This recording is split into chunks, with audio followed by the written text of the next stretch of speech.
Guys তোমরা সবাই কেমন আছো? আশা করি সবাই খুব ভালো আছো। তো দেখো আমি কিন্তু খুব ভালো আছি। তো তোমাদের সবাইকে জানাই শুভ সকাল। তো দেখো আমি কিন্তু সকাল সকাল বেরিয়ে পড়েছিলাম তোমার দাদাভাইয়ের সঙ্গে একটু স্টেশনে। তো তোমরা অবশ্যই ভাবতে পারো আমি স্টেশনে কেন এসেছি। তো এই দেখো আমি কিন্তু স্টেশনে এখানে পৌঁছেও গেছি। তো এখানে স্টেশনে পৌঁছে একটু রোদ্দুরে দাঁড়িয়েছিলাম, ভীষণ ভালো লাগছিলো।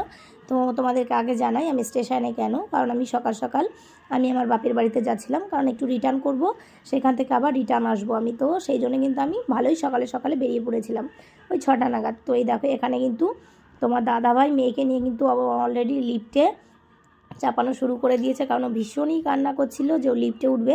তো এই দেখো সেই জন্য কিন্তু তোমার দাদাভাই ওকে নিয়ে লিফটে উঠে গেছে। আর ও কিন্তু ভীষণই বায়না করছিল একা একা চাপবে। তো তোমাদেরকে সবার আগে বলি আমি কেন সকাল সকাল স্টেশনে, কারণ আমি আজকে আমার বাপের বাড়িতে যাচ্ছি।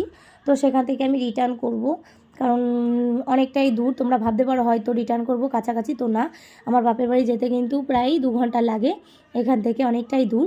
তো এই দেখো আমরা কিন্তু ট্রেনে উঠে পড়েছি, ট্রেনটা আমাদের ঢুকে গেছিলো।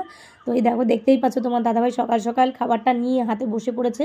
আর এই দেখো এখানে কিন্তু আমি মেয়েকে বই কিনে দিয়েছিলাম যাতে একটু চুপ করে বসে থাকে, একটু বই দেখবে। তো এই দেখো সেই জন্য কিন্তু ও বই নিয়ে কিন্তু অবশ্যই খুব ভালোবাসে। তো এই দেখো ও কিন্তু বইটা জড়িয়ে নিয়ে আর বসে। তো আর এই দেখো এখানে কিন্তু আমাকে শিখিয়ে দিচ্ছিল যে মা এইটা রসুন, এইটা কলা, এইটা ভুট্টা। আমি বললাম ঠিক আছে, আমাকে বই পড়িয়ে দিচ্ছিলো। আর এখানে এত পাকামি করছিল, সবাই ওর দিকেই বসে বসে দেখছিল। তো এই দেখো তার মধ্যে কিন্তু আমরা প্রায় পৌঁছে যাবো, আর বেশিক্ষণ নেই। তো আমরা আবার রিটার্ন করবো জন্যে একটু সকাল সকাল বেরিয়ে পড়েছিলাম, সেটা তোমাদেরকে বললামই। তো এই দেখো এখানে কিন্তু প্রায় চলে এসেছি আমরা।